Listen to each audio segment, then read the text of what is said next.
Welcome to Club Soda's Mindful Drinking Festival. We're online, global, and as always, absolutely free. Hi, I'm Drew, and I'm one of the co-founders of Club Soda. And I'm Laura, the other co-founder of Club Soda. We help you change your drinking in ways that help you live well. So whether you're looking to cut down, stop for a bit, or quit, you can find what you need from podcasts and books and courses on joinclubsoda.com. This festival, we've brought you an amazing lineup from over 100 people from across the world. And our programme this time really is global. Every day starts down under with me, Sarah. As well as organising the festival in Australia, I spend my time looking for alcohol-free alternatives and tips for people who choose not to drink, but who still want to live a social, fun and adventurous life. And I'll be wrapping up each day here in the States. I'm Amanda, your US festival host and coordinator, and I'm also a mindset coach who helps women change their relationship with alcohol so that they can start living their most authentic life. Each day with a rolling programme of inspirational panels, conversations, social events, and opportunities to discover new low and low alcohol drinks. So whether you want inspiration to change your drinking, Or to connect with other people, or you want to discover and enjoy a new low and no alcohol drink, The Mindful Drinking Festival is for you. cheers! cheers! Cheers! cheers.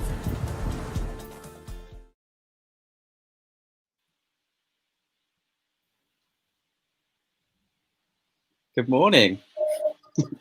Hi guys. So welcome to Breakfast with Proud and Sober. I think you'll all join me in being quite excited for this session. It's a first for the Club Soda Mindful Drinking Festival to have a completely LGBTQ plus panel. We really wanted to pull this session together this year to bring together some incredible queer voices to discuss what it means to be sober or sober curious in the LGBTQ plus community.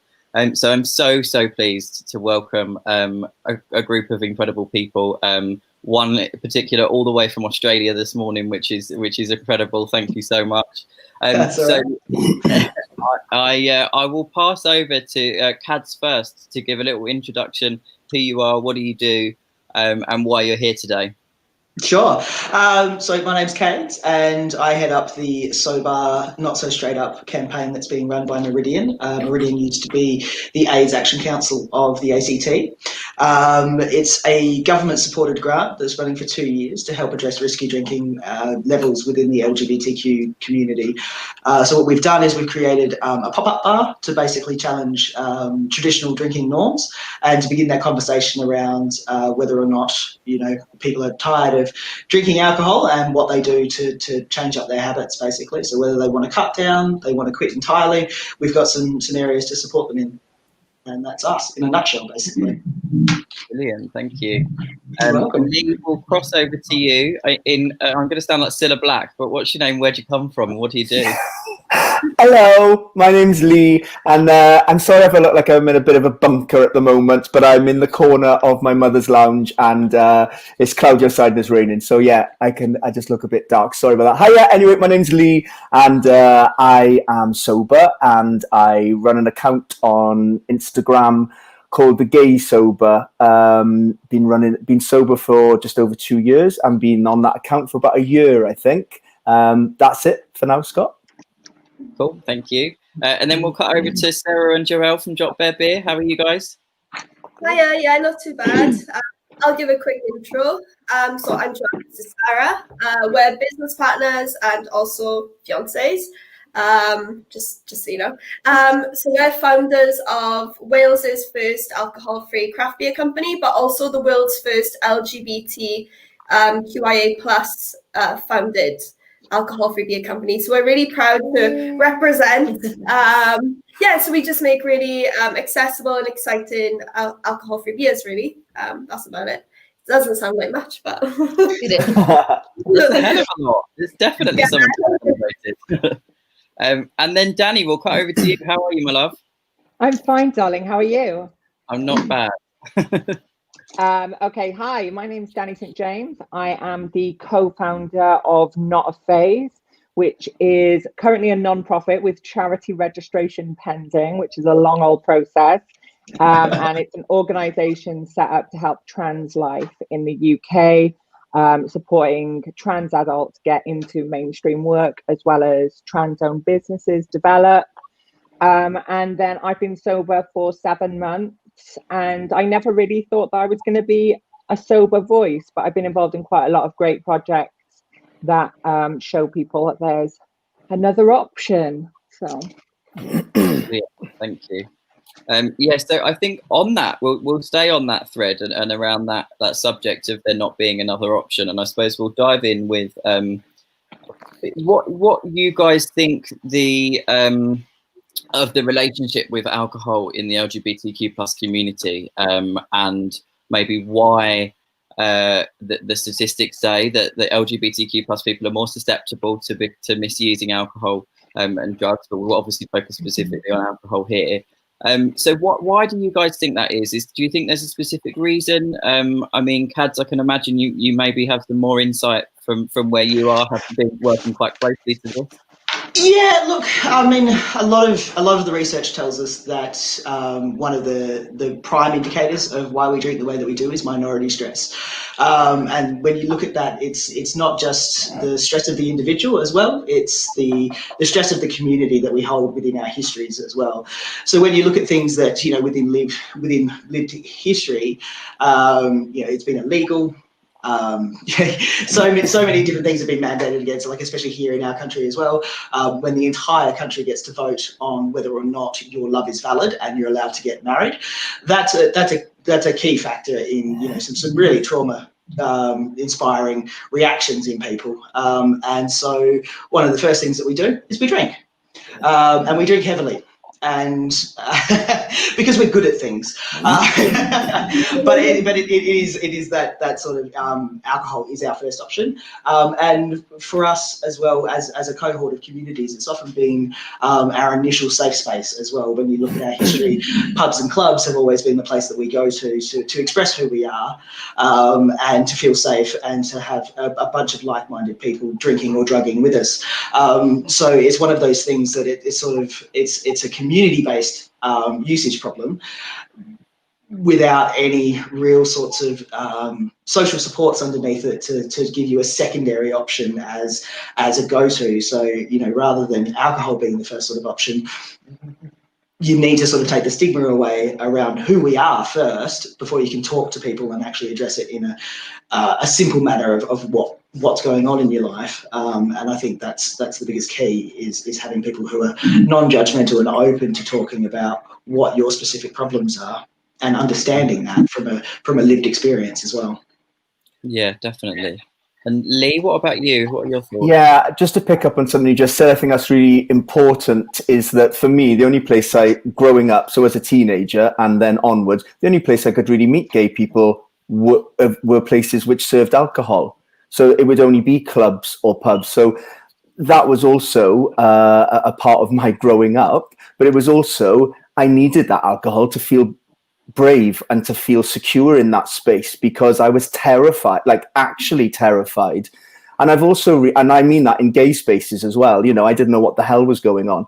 And also, I've only realized this recently, I used to drink to be brave around straight people as well, because I was so self-conscious that I was camp and that those blokes over there were going to beat me up for being gay. However, if I'd sunk 4 or 5 pints, I had a new bravado about me, and I just felt much safer. And that, when that hit me, that actually made me really sad, that I realized part of my drinking was definitely and it wasn't to fit in, it was to not be scared, for my anxiety to go away about, are they looking at me, are they making fun of the way I speak? I was in a wedding only like 3 years ago, and you know, something was said. I walked out of the toilet, and a homophobic slur was shouted at me, and I didn't really confront it. And this was at the start. This bloke wasn't even that drunk. So then I drank like 9-10 pints. Don't remember going to bed. You know, so that's completely linked with it as well. Definitely. Yeah, 100%. And Sarah, Jerrell? Yeah, I think it mirrors a lot of what you guys have said as well. Just trying to be brave, and I think, you know, for me, I didn't come out until I was about 23. So there was a lot of time there when, you know, I was starting to drink alcohol, and it was part of that was trying to kind of have that bravery to kind of be like, oh, are people going to figure it out? Are they going to know? And that paranoia. Yeah, the paranoia, but then also to be able to actually go into the gay spaces as well was hard for me, and I think I needed that liquid courage. So yeah, it was all tied in, isn't it? My story is very different to Sarah's. So I was actually outed when I was 15. So by at the time, who I thought was my best friend. So what I had to deal with was a lot of bullying and a complete lack of protection from the school staff. Unfortunately, they just didn't really know how to deal with it and weren't really willing to. So at the age of 15, I fell into quite heavy drinking. In the school I went to in a Welsh countryside, it is relatively normal to pop down the park with a bottle of vodka. And, that is quite normal. But then when you're dealing with such stress at such a young age in those fundamental years, you just don't have the skills to cope with that, and that then grows with you as you become an adult. And it is something, I think, as Lee said, in Swansea, for example, the only place you could go to meet gay people was up High Street.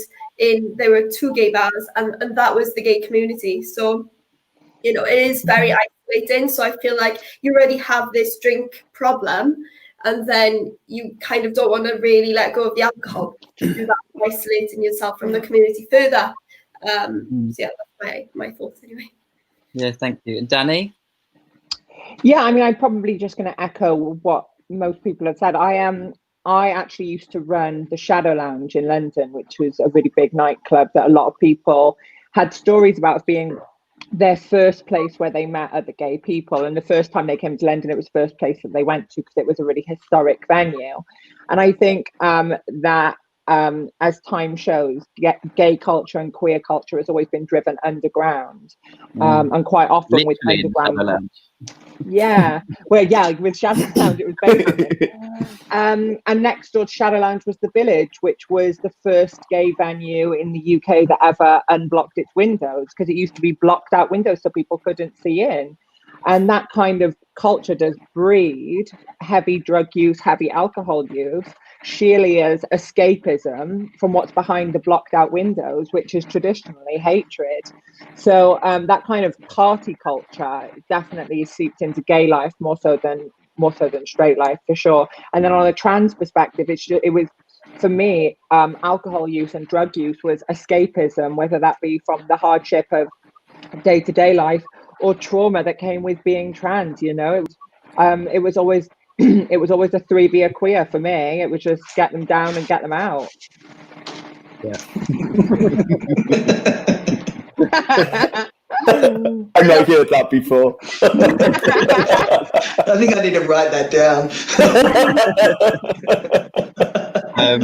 Yeah, I mean it's quite interesting. I mean, here in Shadow Lounge, that was where I did most of my damage. I'll definitely say that. Thanks for the money. I didn't used to pay. So yeah, I suppose kind of after discussing all of that, I suppose as a group of people that are now joined together at this point in time, but also on our own separate journeys and talking separately about sobriety or being sober curious and what that means. What can we do to show people that there's another way? I mean, obviously conversations like this are really great, but I suppose I'm thinking along the lines of, so for me, I really struggle with the fact that Pride is primarily only sponsored by big alcohol brands. So one of my issues with that is that we essentially promote an LGBTQ plus lifestyle with alcohol from day dot. So how do you decouple that, and what can we do as a group and also separately in the future, and kind of what can we do to change that? And I suppose, Danny, we'll go to you first because I don't want to go to you last every time, if that's okay. If not, we can go to someone else.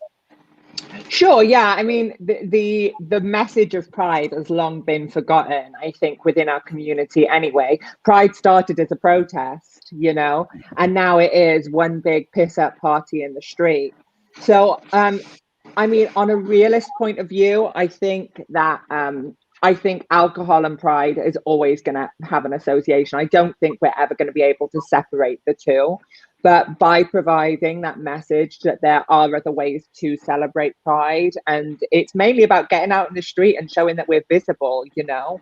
I've done so many pride parades where I've been absolutely shit-faced from the start, you know. And so I think it's just about getting those stories out and sharing that message that we're here to celebrate, not forget, you know. When you get so drunk at pride that you forget that it happened, it loses its importance. Totally, yeah. And Sarah and Jerrell, I mean, obviously what we really want is Drop Bear Beer to be the sponsor. Go on.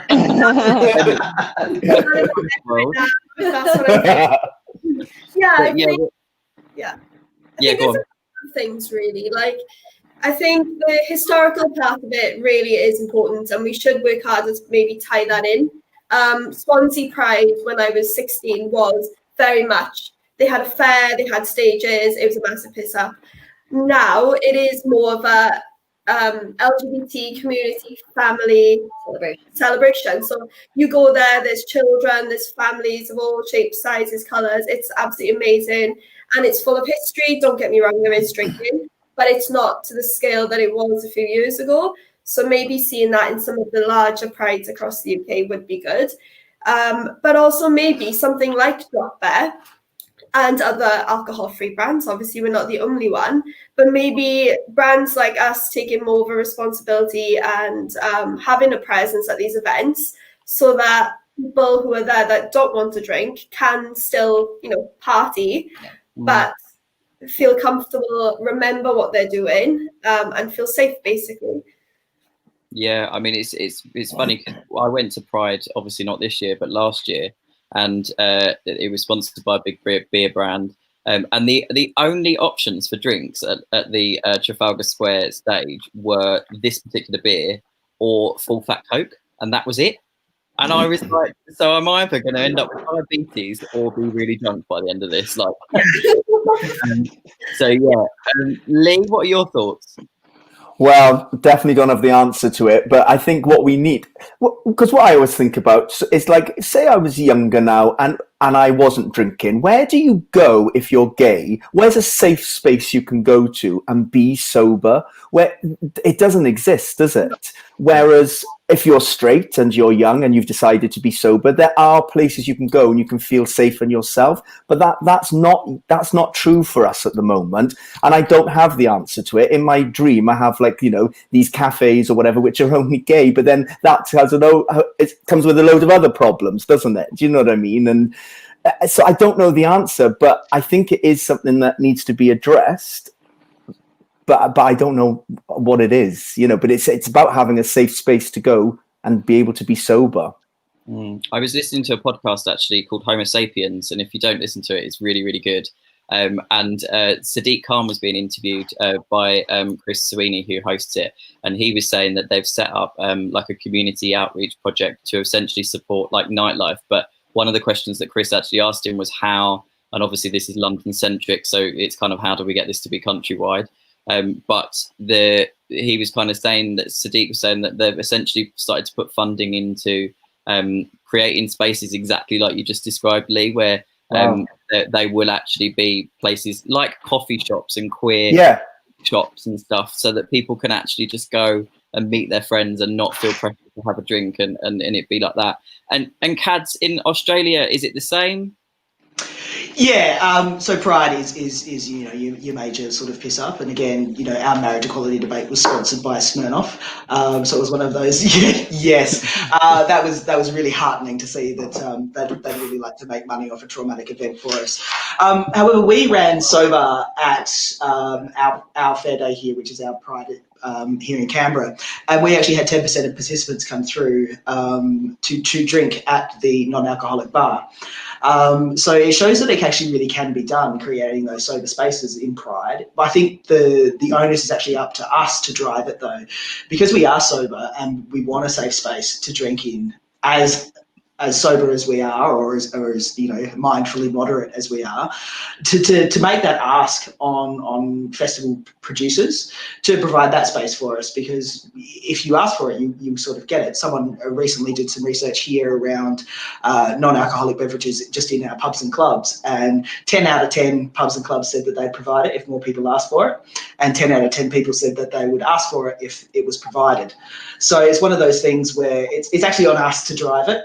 We've got an amazing cohort of people within the space that are already creating the non-alcoholic beverages, who are already creating the conversation around being sober and our pride within that. So it's just it's a sort of short little skip and a jump to get that across into some bigger festivals.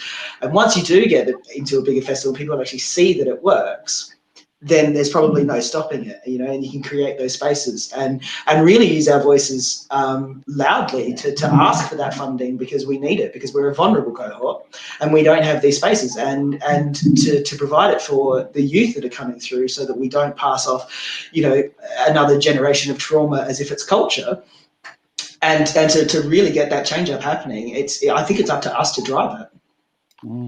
Yeah, definitely. I think also with the there's a responsibility on the promoters of the events, because there's some amazing things. Again, it's all London now for the UK, which I understand is problematic. But like people like Fat Tony's taking over the Ministry of Sound and running an event called, like, the restaurant Nobu. He's called it Nobu's. And all of the bar is going to be stocked with non-alcoholic spirits, and there's going to be full DJ sets from huge DJs, and it'd be a non-boozy event. And I think if more things like that happen, then we can still socialize in the same way, because I think the misconception is that we become little old grannies.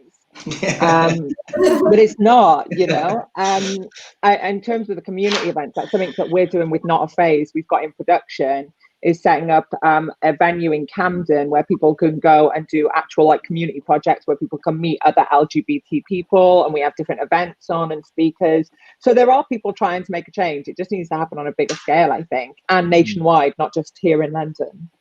Yeah, absolutely. Yeah, and that's the hardest thing, is to drive it out of capital cities into pockets and regions where alcohol usage is actually more prevalent, because there's less to do.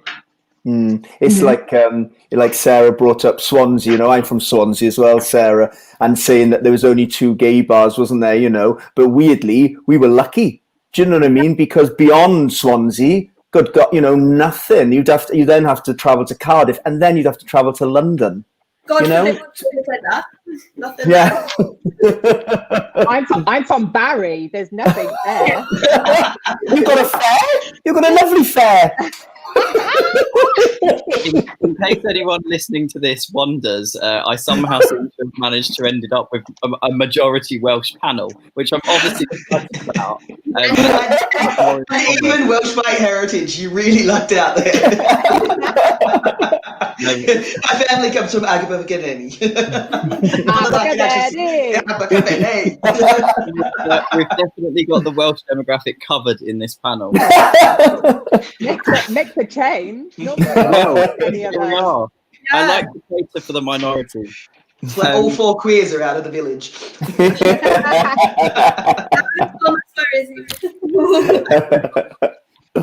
Cool. So I thought what we'd do now is we'd move on to some maybe lighter questioning, just in terms of, I think it's really important that we've kind of obviously covered the maybe problematic areas. But what's your favourite thing about being sober or a mindful drinker in comparison to who you were? And what would be your advice to anyone out there who is queer and who's queer at the moment and is maybe considering changing their relationship with alcohol? What would be your advice? And we'll start with Sarah and Jerrell. Yeah, sure. Well, favorite thing is definitely not having those horrendous hangovers, not having the, oh my God, what did I do?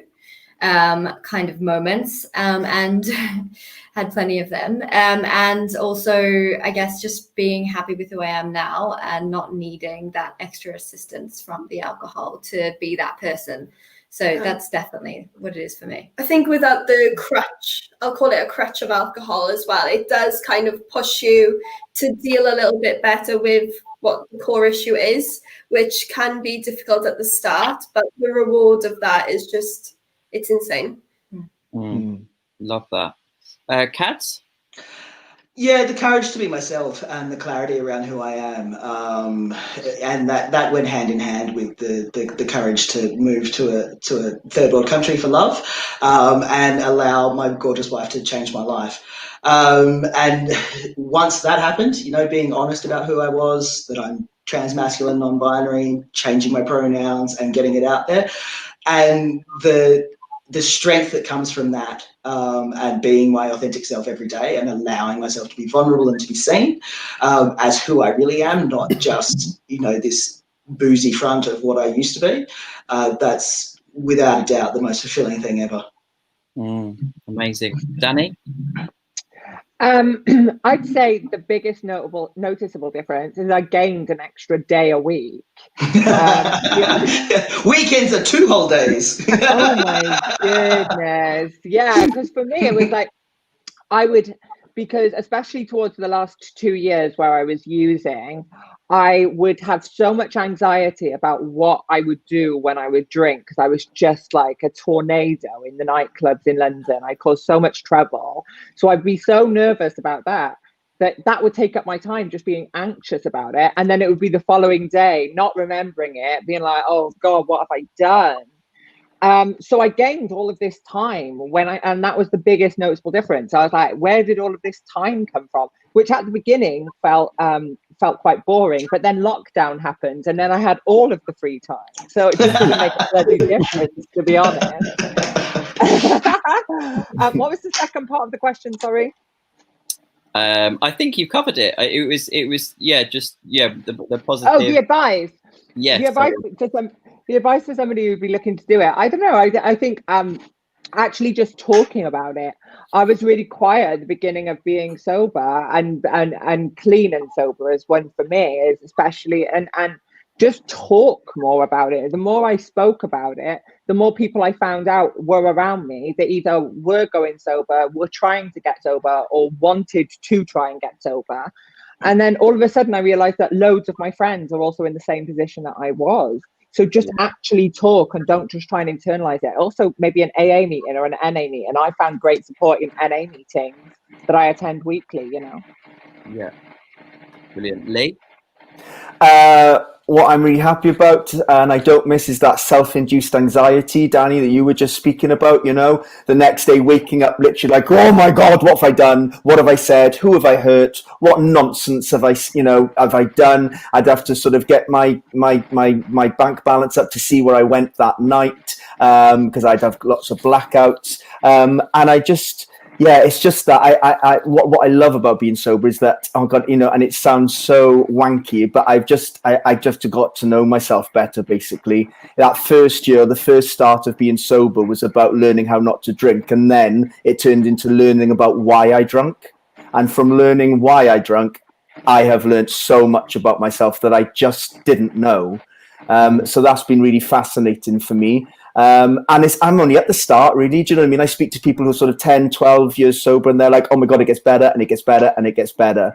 And I think the advice for anyone thinking about doing it is finding that buddy or that friend you can just be really honest with and speak about and say how you're feeling and honestly feeling. And just remember that it's a process. No one wakes up, or I shouldn't say no one. I didn't wake up and just be like, I'm going to stop drinking today. It took me about 3 years of trying and stopping and starting and convincing myself that I could moderate and doing all these different things. But what people are really lucky about at the moment, there is so much quit lit out there, and there are so many sober podcasts that you can do a lot of that research really privately and just on your own in your own time, which is fantastic, I think. Yeah, and that's actually one of the biggest things, Lee, is the stopping and starting is really key, because a lot of people, jump on the sober bandwagon and they'll give it a red hot go and then fall off and be like, oh, that's it. Okay, fine. I'm gonna keep drinking. And it's forgiving yourself for those little slips and having the strength and the courage to start again, knowing that it's going to be good for you at the end is just massive. Yeah. The amount of times I was like, oh, I'm going to have a break now. And I'd think maybe this will be the time I stop. And I wouldn't drink for 3 weeks. And then because I hadn't drunk for 3 weeks, I'd get absolutely annihilated to celebrate, be like, yes, I did it. I can't believe it. And then like, oh, right, I'm back here again, am I? It's ridiculous. That's actually just reminded me. I think it's, and I'm sure a lot of panels this next few days are going to be talking about this, but there's obviously a common misconception out there that you are either an alcoholic who ends up in AA, or you have a perfectly healthy relationship with alcohol. And it's not very commonly spoken about that there's actually a bit in the middle, which is actually, I would say from experience, where the majority of people sit. And people kind of think that you have to end up in an AA meeting to change your relationship with alcohol, or you have to get a sponsor to do that. And obviously a long time ago, that was the only way. But actually, I think now that there are so many different ways to do this, and I suppose it would be good for everyone out there to maybe hear just very briefly from each of you guys what your journey looked like. So I know, Danny, you touched on, obviously, you go to NA at the moment.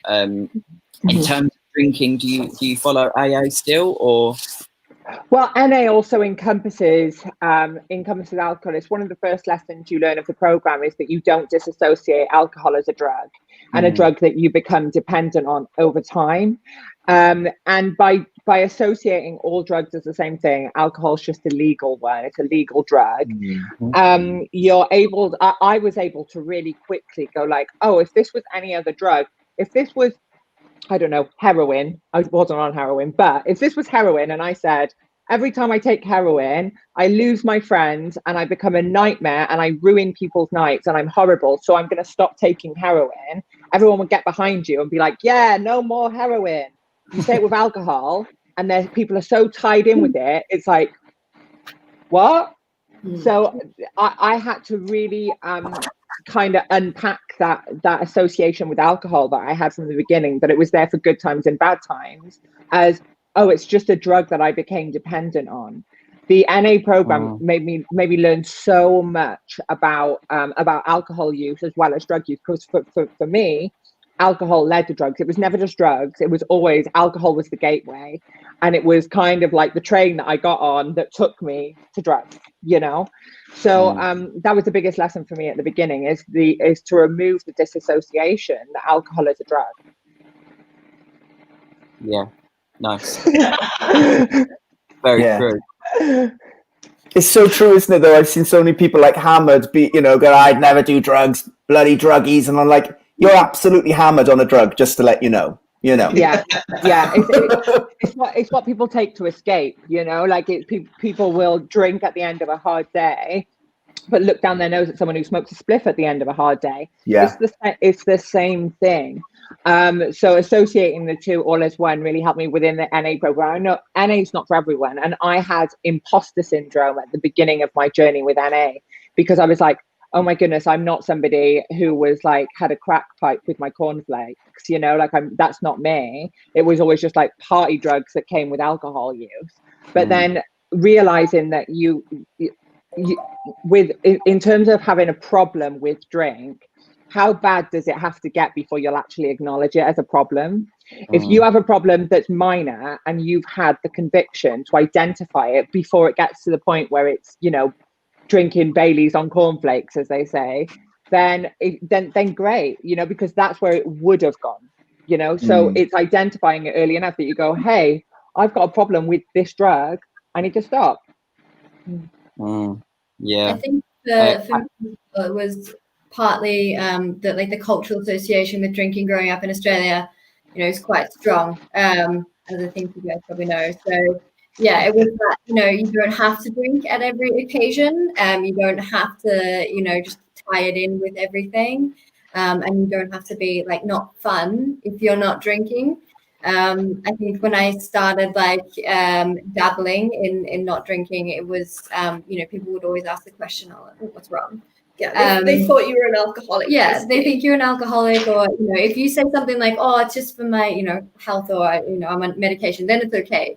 But if it's I just don't want to drink anymore, then it's like, well, what's wrong with you? And I think that a lot of the time that kind of challenges their drinking, so they look at that and they're a bit like, oh, I don't really want to know that. So yeah, something I noticed as well is that even if Sarah would say that in a gathering with family or friends, people are like, oh, go on, just have one, just one, go on, like really pushing, and then also justifying their own drinking. They're like, oh well, I haven't had a drink in a week, or it's been a hard day. It's like, honestly, you do you, I do mine.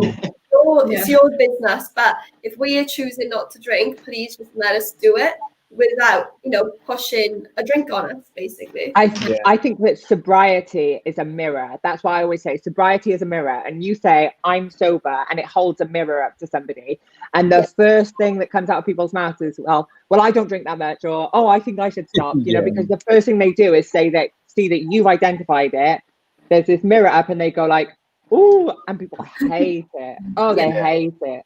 And because sorry, you go, Lee.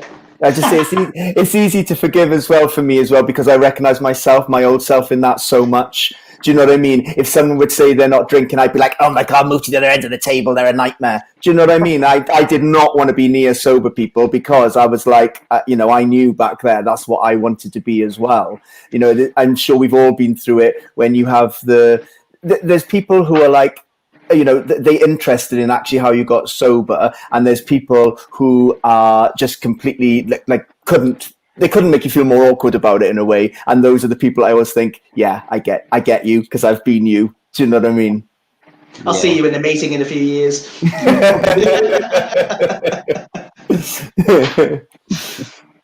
Cads, what are your thoughts on that?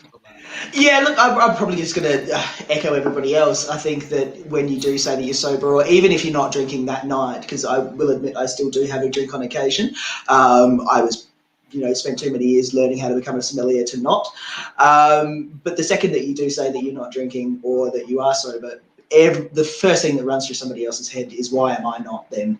And are you going to judge me for my consumption? And I think that's it's a really strange sort of dichotomy that's created around, you wouldn't let someone die in the street of heroin, but we will absolutely stand by and drink side by side with people until they die. And that's part of our society that I find to be the strangest thing, and incomprehensible around how we actually treat alcohol within our society. And if you look at it, if alcohol was to be approved as a food and beverage now these days, they would market it as so toxic you should have less than one glass a year. and yet we have generations that are like professional drinkers and build their entire identity and their pride around how piss fit they are. And something has got to give there. And it's just a matter of, I think, with more and more of us becoming more comfortable in giving our stories around being sober and being proud about it, and even just moderation. The ability to moderate is actually sometimes harder than quitting completely. And the more that we show that this is an acceptable, if not desirable, way to live, I think that dichotomy and that skewed view of alcohol has to change. It is a bit about changing that attitude, isn't it? Because I think the lies I told myself, the reason I kept drinking for so long was because I thought so many things were going to be so terrible, and those things I thought that were going to be terrible were actually way better sober. So like going on holiday, birthdays, all these big Christmas, whatever these massive things were, which are really entrenched with alcohol, they're actually way better sober, and that's been a massive shock to me. Yeah. Okay, so on the kind of topic of kind of what we now know what our relationship used to be like. So what do you drink now that you're not drinking? There are so many brands out there, but some of us, I know me in particular, I actually am fine with just the sparkling water or a cup of tea. That's fine with me. But yeah, I suppose it'd be really good for us to hear what you guys drink now that you're not drinking. Who wants to go first? I will. I have a couple of non-alcohol beers that I prefer, which come from Sober. I think the guys from Sober are actually doing a men drinking mindfully session this weekend, as well as a Sapir. But I need to be really careful about the bait and switch there, because I get a bit of a taste for it, and then I actually, I'm more likely to then want an alcoholic drink. But I stick with those two myself. When I was drinking, I was a big lager head. So I will always have a couple of bottles of lager if I'm going over someone's house. I would never ever have an alcohol-free lager sitting on my own like I used to. But if I'm good, I often will have them for other people's sake as well, because I just know if I'm going over someone's house and the three of them are drinking, as soon as I've got that alcohol-free beer, man, they seem to relax a little bit more, which is a bit strange. But some people find them very triggering, and I completely get that, because sometimes I'm on my third and I'm down there and I'm like, oh, just stop now. But for me, I love an alcohol-free lager beer. There is definitely the placebo effect that you can get with alcohol-free. So obviously we make alcohol-free beers. We drink them. Obviously, we're the biggest fans ever. But there are times, I think there's something in, when people quit smoking, but they have those like fake cigarettes because they're so used to having so. Yeah, there we go. Made earlier. Yeah, I think it's partly just the experience of sitting there with this bottle. It's like you've got this association of beer, alcoholic beer with it. It tastes like beer, and it can definitely make you feel like, oh, am I definitely sober? But Sarah and I actually are mindful drinkers, so we do drink, not like we used to, but part of that is for work, because part of our job is to bring the craft beer kind of excitement through to alcohol free. So yeah, I like alcohol. Me and my boyfriend have alcohol-free beers together. He's 15 years sober, so we have, on like a date night, we'll get a couple of the alcohol-free beers in. To be honest, though, I kind of resent the empty calories of them, because I just think, what's the bloody point? So I actually realised, because I was a big gin drinker, I've never found a replacement for Aperol Spritz yet, because I love that. But I was a gin and tonic drinker, and I realised after about 2 months of like missing the taste, that I actually missed the taste of tonic water, not the gin. So now freezing cold tonic water is my jam. Apart from that, though, I'll just stick to a Diet Coke. I can't be. Yeah. I kind of resent as well venues charging the same amount for alcohol-free spirits. I resent it a little bit. I'm like, I don't really want to pay this is London, so it's like £9 for a single of what is the equivalent of cordial. So I'll just go for a tonic water. And the thing is, Danny, as well, like if you're paying £9 for a cocktail, in the old days when there was alcohol in it, obviously you have one and then you're like, I'll have another one. And then by your third, you're like, I'll buy everyone one. But when you're sober, you're like, I'm not paying £9 for that crap. You know? Oh my God. Yeah, for sure. Cool. So we're coming to a close. So I just wanted to give like a minute or two if anyone feels like there's something that we've not covered or that you want to mention. And then, Danny, if it's okay, I wanted to put you on the spot a little bit. And I thought as allies, we should hold space for the people in our community that need us most. And I think it would be really good if we could close up, because we're reaching an audience today that maybe you wouldn't otherwise reach. If you could just speak a little bit more about Not a Phase, and the work you guys are doing, and how people can support trans rights across the world, but obviously mainly in the UK. So first of all, if anyone's got any additional thoughts or points that we should mention, then that'd be great. But if not, then I think Danny will leave the closing to you. Oh God, what a responsibility. Okay, cool. I'll wrap it up at the end, but yeah. So Not a Phase as an organisation, as I said at the beginning, we are supporting companies in their own education of how to bring trans people on board to mainstream work.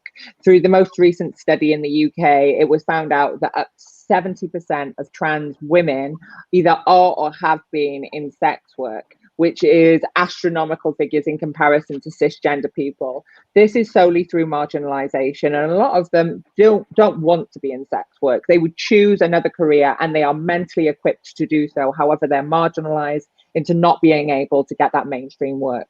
So we're lobbying for change. We're educating big companies on how they can, my background's in HR and recruitment, helping companies to change their own HR practices so they can be more welcoming to gender non-conforming and trans applicants to enter the mainstream work world. We're also educating trans people to gain key skills to help them get into that work, as well as doing community outreach projects and loads of other things. It's all exciting. The way we're funding it is both through donations and the sales of our t-shirts that say Not a Phase on them.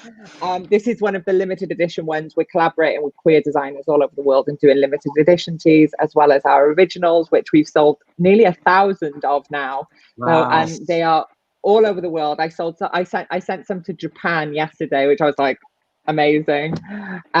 So you can go to our website, which is notaphase.org, and all of our information is there. We also, on Instagram, we send out information in bite-sized chunks that are easy to understand to new allies. Yay. Cool. Thank you all so much for breakfast in bed, literally, with me. It's been so lovely to see you all and speak to you all and hear your stories. And thank you all so much. It's been amazing. Thank you.